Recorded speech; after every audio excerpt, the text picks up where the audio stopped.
नमस्कार, मैं हूं सौरभ द्विवेदी। मेरे होने या ना होने के क्या मायने हैं अगर मेरे पास मेरी यादें ना हो, मेरी स्मृतियां ना हो। स्क्रीन पर आपको जो नजर आ रहा है वो मेरी यादों के पिटारे का एक हर्फ है। ये एक टी शर्ट है जो एक अरसा पहले मेरी बहुत अच्छी दोस्त ने मुझे तोहफे में दी थी। तब मैं जिंदगी में पहली मर्तबा पांडु हवलदार से मिला था। मुझे हमेशा लगता था कि ये मुंबईया फिल्मों का इजाद किया हुआ एक जुमला भर है जिसे मेन स्ट्रीम पॉपुलर कल्चर ने लपक लिया। मैं गलत था, क्योंकि बाद में मेरी मुलाकात मेरे दोस्त गजेंद्र सिंह भाटी से हुई, जिनके लिखे को आप लल्लन टॉप पर जब तक पढ़ते रहते हैं। और गजेंद्र ने मुझे बताया कि एक बदनाम, अश्लीलता के लिए बदनाम आदमी के चलते ये जुमला आया जिसे हम और आप पांडु हवलदार कहते हैं। इस एक्टर का नाम है दादा कोंडके, जिनके स्क्रीन पर कुछ बिंब आपको नजर आ रहे हैं। बॉम्बे या महाराष्ट्र में 35 और 40 से ज्यादा की उम्र के या अधेड़ दर्शकों के बीच दादा कोंडके की पहचान एक लेजेंड की है। एक्टिंग का दिग्गज, कॉमेडी का दिग्गज, गीतकार, लेखक, एक निम्न वर्गीय भोले आदमी की छवि को सिनेमाई पर्दे पर सबसे ज्यादा भुनाने वाला, पेट काट काट कर कमाई करने और फिर सिनेमा घरों में मनोरंजन पाने पहुंचने वाले दर्शकों को पैमाना मानने वाला, तमाशा विधा का कलाकार, जो चाहे कुछ भी कंटेंट बनाना पड़े उन विशेष दर्शकों को हंसाना सुनिश्चित करता था। उनकी 9 फिल्मों ने सिल्वर जुबली मनाई। सिल्वर जुबली माने के 25 हफ्ते से ज्यादा सिनेमा घरों में चलना, यह अपने आप में एक गिनीज रिकॉर्ड है। उन्होंने मराठी कॉमेडी को एक नई ऊंचाई और नई निचाई भी मुहैया कराई। आपने मैंने प्यार किया तो देखी होगी, या फिर हम आपके हैं कौन। उसमें जो नौकर बनते हैं लक्ष्मीकांत बेर्डे, उनकी कॉमेडी में दादा कोंडके की झलक दिखती है। गोविंदा ने भी इसी हास्य से अपना करियर बनाया, लेकिन किसी ने उस शिद्दत के साथ दादा कोंडके का जिक्र नहीं किया। आलोचकों ने उनकी विषय वस्तु पर जरूर ऐतराज किया, क्योंकि इसमें औरतों का अपमान होता था।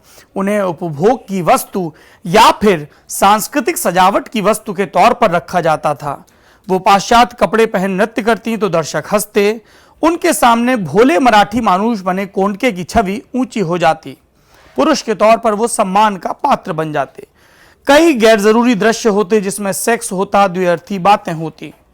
इस तरह की कई आलोचनाएं की जाती हैं, मगर लल्लन टॉप का हमेशा से ये मानना रहा है, चाहे सरस सलिल हो, चाहे मनोहर कहानियां, चाहे दादा कोंडके या फिर गोविंदा, जो कुछ भी लोक में प्रचलित है वो लोक के मानस को समझने का एक जरिया भी है।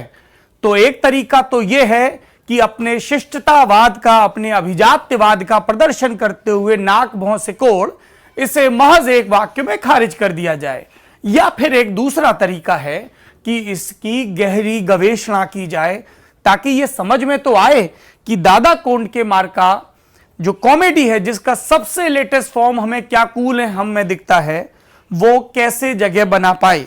और इसके लिए जरूरी है कि इसके पितृ पुरुष के जीवन को खंगाला जाए। तो लल्लन टॉप में आज बात दादा कोंडके की। मराठी नाटक विच्छा माझी पूरी करा, यानी कि मेरी इच्छा पूरी करो, इसकी शुरुआत 1965 में हुई थी और इसी से कोंडके की बड़ी पहचान बनी। वसंत सबनिस ने, जो कि समाजवादी धारा से जुड़े थे, इस नाटक को लिखा था। यह एंटी एस्टेब्लिशमेंट के खिलाफ एक औजार था। आप देखिए, एक लड़का जो पोस्टर बॉय बन गया अश्लील संवादों का, उसकी शुरुआत कितनी सांस्कृतिक और वैचारिक धमक के नाटक के साथ होती है। यह नाटक विच्छा माझी पूरी करा एक राजा, उसके मूर्ख कोतवाल और एक सुंदर नर्तकी के बारे में थी। और यह पढ़ के मुझे घासीराम कोतवाल की भी याद आ रही है। सबनिस ने तमाशा की लोक कला के प्रारूप को एक कहानी कहने के लिए चुना, जिसमें गंभीर तौर पर लोगों के मसलों को सामने रखा गया था। लेकिन कोंडके की खास विचारधारा के कारण, समाजवादी विचारधारा के कारण, इस नाटक को कांग्रेस के खिलाफ एजेंडे के तौर पर लिया गया। इसके अलावा इसमें कोंडके की वजह से कई द्व्यर्थी सेक्सुअल टोटके भी थे। नाटक बहुत हिट हुआ, लेकिन सबनिस, जिन्होंने इसे लिखा था, उन्हीं ने इसकी निंदा की। कोंडके ने फिल्म स्टार बनने से पहले इस नाटक के तकरीबन 1185 और टोटल 1500 शो किए। अपने आप में ये एक रिकॉर्ड हो सकता है। इसका आखिरी शो मार्च 1975 में हैदराबाद में हुआ। उसके बाद आपातकाल लागू हो चुका था और इसमें इंदिरा गांधी का उपहास किया गया था, तो जाहिर सी बात है कि फिर यह नाटक बंद रहा 2 साल के लिए। 1975 में ही दादा कोंडके की फिल्म आई पांडु हवलदार, वो फिल्म जिसकी वजह से पांडु शब्द पुलिस वालों के लिए इस्तेमाल में आने लगा। उस फिल्म की तस्वीर आपको स्क्रीन पे नजर आ रही है। तीसरी बात, तमाशा ये नाटक की एक विधा है। यूं तो हम ऐसे ही दैनंदिन बोलचाल में कह देते हैं काहे तमाशा कर रहे हो, बहुत तमाशा करते हो, तमाशेबाज वगैरह वगैरह। ये एक विधा है, जैसे नौटंकी एक विधा है। दादा कोंडके तमाशा विधा के एक्टर थे। कलात्मक फिल्मों में उनकी क्षमता ऐसी नहीं थी, ऐसे में अन्य तत्कालीन आर्ट फिल्मकारों से चिढ़ते थे। कोंडके ने जून 1984 में एक इंटरव्यू में ऐसा ही जब्बार पटेल के बारे में बोलते हुए दिखाया। जब्बार भारतीय सिनेमा के बेहद महत्वपूर्ण निर्देशक हैं। कोंडके ने कहा था कि जब्बार पटेल सिनेमा के साथ प्रयोग क्यों करना चाहते हैं, खेती बाड़ी में प्रयोग क्यों नहीं करते। एक मिल कामगार के बेटे कोंडके का बचपन और शुरुआती जीवन बॉम्बे के लाल बाग में एक छोटे महले क्वार्टर में गुजरा, लेकिन तब भी वहां उनकी धूम थी, मार कुटाई करते थे। कोंडके ने खुद कहा था, लाल बाग में मेरा आतंक था, जो भी वहां बदमाशी करता था उस पर मेरा क्रोध बरसता था। कोई हमारे मोहल्ले में लड़की को छेड़ता तो मैं वहां पहुंच जाता था। सोडा वाटर की बोतल, पत्थर, ईंटें, मैंने हर चीज के साथ लड़ाई की है। कोंडके द्वारा पहली फिल्म जो बनी वो थी सोंगाड्या। ये 1971 में आई थी फिल्म। ये कहानी नम्या नाम के युवक की थी जो कलावती नाम की एक तमाशा नर्तकी का दीवाना हो जाता है। माँ ये जानकर उसे घर से निकाल देती है कि वो तमाशा देखने जाता है। फिर कलावती उसे अपने पास रखती है और नम्या भी तमाशा में काम करने लगता है। जबरदस्त हिट थी ये फिल्म और आगे की फिल्मों में भी कोंडके की छवि का निर्धारण करने में इस फिल्म का अहम रोल रहा। यही वो फिल्म थी जिससे कोंडके शिवसेना से जुड़े।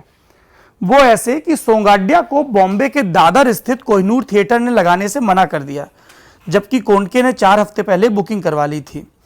उनकी फिल्म सोंगाड्या के बजाय यहां पे देव आनंद की फिल्म जॉनी मेरा नाम लगना तय हुआ। इस पर कोंडके शिवसेना के प्रमुख बाल ठाकरे के पास गए, जो दादर के आसपास के इलाकों में अपनी जड़ें तब तक मजबूत कर चुके थे। शिवसैनिकों की फौज थिएटर के बाहर प्रदर्शन करने लगी और तब थिएटर वालों को कोंडके की फिल्म ही रिलीज करनी पड़ी। इसके बाद से कोंडके शिवसेना की राजनीतिक रैलियों में लोगों की भीड़ जुटाने का काम करने लगे। वो भीड़ जो उनकी दीवानी थी और उनकी हर सही गलत बात पर हंसती चीखती जाती थी। वहां कोंडके शिवसेना के प्रतिद्वंदियों के खिलाफ जहर उगलते। ऐसी एक रैली में उन्होंने कहा था, शिवसेना का बहुत बड़ा अधिवेशन हुआ जिसमें 5 लाख लोग आए। इस पर राजीव गांधी ने शरद पवार को फोन लगाया और कहा, ए सुअर के बच्चे, मैं सुना है 5 लाख के करीब आदमी जमा हुआ था उधर शिवसेना का। तो बोला, हाँ हाँ यस सर।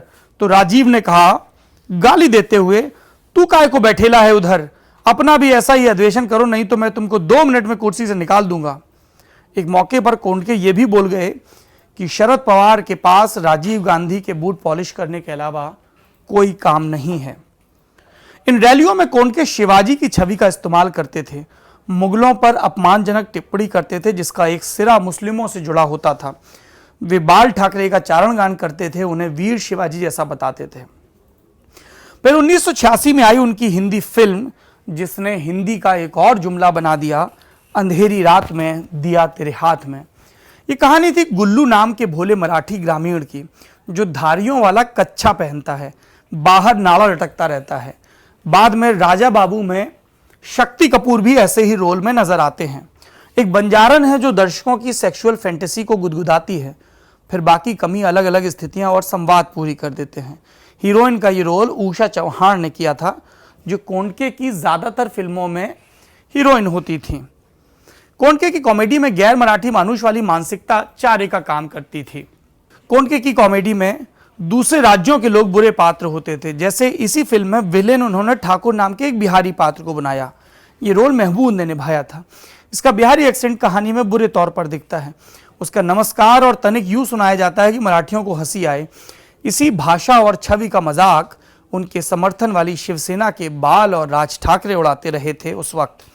गैर महाराष्ट्रियन के मुद्दे पर यूपी बिहार के लोगों की पिटाई भी इस पार्टी ने करवाई है।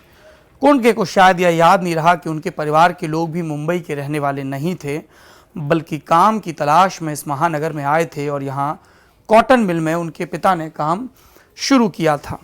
उनकी कुंडली देखकर ज्योतिषियों ने कहा था कि वे जीवन में कभी सफल नहीं होंगे, वे बहुत बड़ी हार साबित होंगे। लेकिन वे फिल्मों में स्टार बने, करोड़पति हुए, एक गंदली चाल से मुंबई के शिवाजी पार्क में शानदार पेंट हाउस तक पहुंचे। ये बात हम आपको क्यों बता रहे हैं? इसलिए कि आप ज्योतिषी के चक्कर में ना पड़ें, कुंडलियों के फेर में अपना मन खराब ना करें, अपने कर्म से अपनी नियति को साधें। 10वीं और आखिरी बात दादा कोंडके से जुड़ी हुई। उनका सपना था महाराष्ट्र का मुख्यमंत्री बनने का। उन्होंने एक इंटरव्यू में कहा भी था, मैं सीएम बनना चाहता हूं।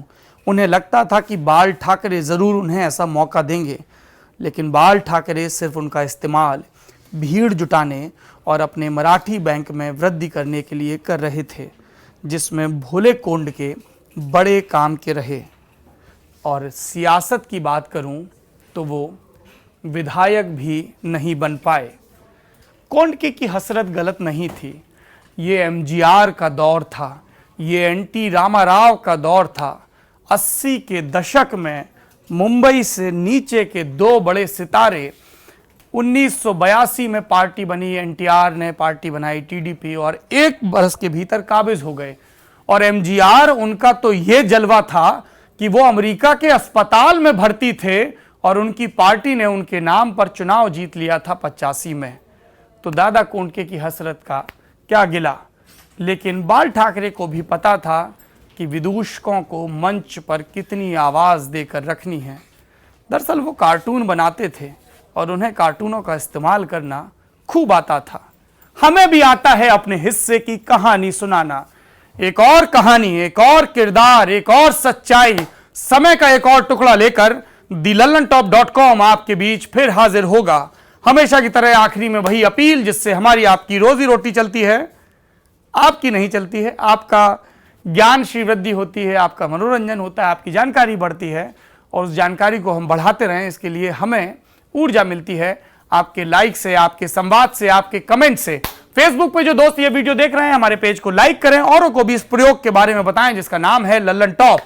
यूट्यूब पर ये देखने वाले हमारे चैनल को सब्सक्राइब करें और घंटी टंटनाएं, ताकि यहां से वीडियो अपलोड होते ही आपके मोबाइल पर या जो साथी अभी भी डेस्कटॉप यूज करते हैं उन तक खबर पहुंच जाए। शुक्रिया।